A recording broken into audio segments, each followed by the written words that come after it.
মোচার ঘন্টর জন্য এখানে আমি মটর ডাল ভিজিয়ে রেখেছিলাম 2-3 ঘন্টা আগে, সঙ্গে 4-5টা কাঁচা লঙ্কা দিয়েছি। এটাকে পেস্ট করে নেব। নমস্কার বন্ধুরা, কৃষ্ণার রান্নাঘরে আপনাদের সবাইকে স্বাগত। আজকের রেসিপি মোচার ঘন্ট। মোচাগুলোকে 2-3 মিনিট আমি সেদ্ধ করে নিয়েছি একটু হলুদ দিয়ে। ডালগুলো পেস্ট করে নিয়েছি। কালো জিরে দেব, একটু হলুদ, স্বাদ মতো নুন দিয়ে মেখে নেব ভালো করে। মেখে এবার বড়া বানাবো।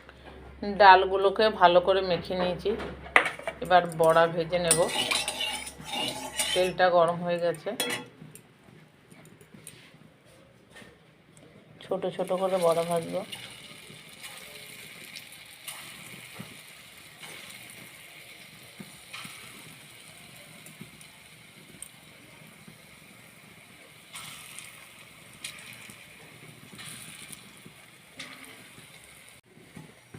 দেখুন বড়াগুলো ভাজা হয়ে গেছে। এইভাবে সব বড়া কটাই ভেজে নেব। এবার তুলে নেব। ওই বড়া ভাজার তেলে আমি আলুগুলো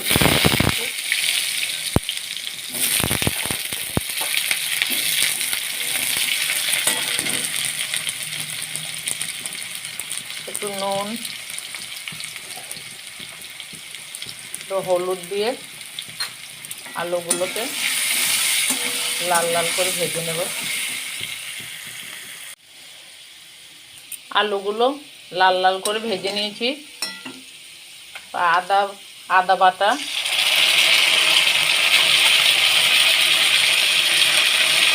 কাঁচা লঙ্কা বাটা, লঙ্কার গুঁড়ো গুলে দিয়েছি জল দিয়ে, ধনে গুঁড়ো, জিরে গুঁড়ো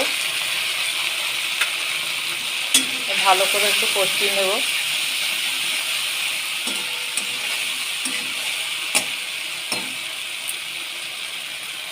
মোচাগুলো দিয়ে দেবো। মোচাটাকে ভালো করে কষাবো।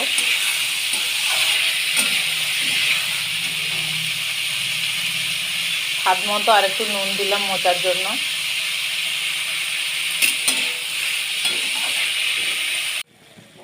মশলাগুলো দিয়ে আমি 4-5 মিনিট কষিয়েছি। এবার জল দিয়ে দেব। জল দিয়ে আবার 5 মিনিট ঢেকে দেব। বড়াগুলো এবার ঢেলে দিচ্ছি, এবার মিশিয়ে নেব। তারপরে নামিয়ে আমি এবার ফোড়ন দেব। তেলটা গরম হয়ে গেছে, এবার আমি 5 ফোড়ন সম্বার দেব।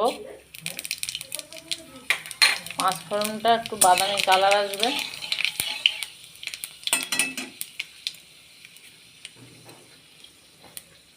তেজপাতা দিচ্ছি,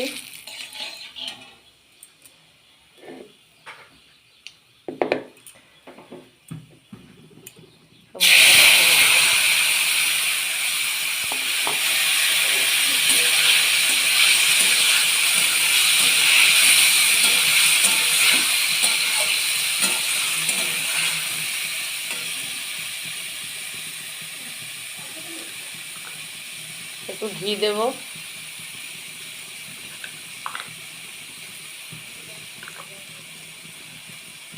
গরম মশলার গুঁড়ো গুলে দিচ্ছি,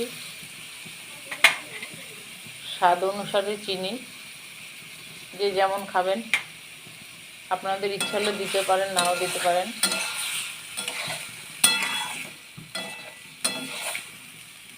রান্নাটা আমার হয়ে এসছে। এই মোচা রান্নাটা নিরামিষ, যারা নিরামিষ খান খুবই ভালো খেতে। এইভাবে রান্না করে দেখবেন, ভালো লাগবে।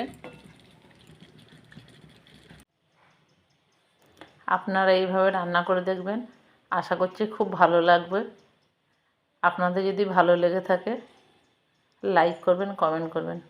আপনারা সবাই ভালো থাকবেন, সুস্থ থাকবেন।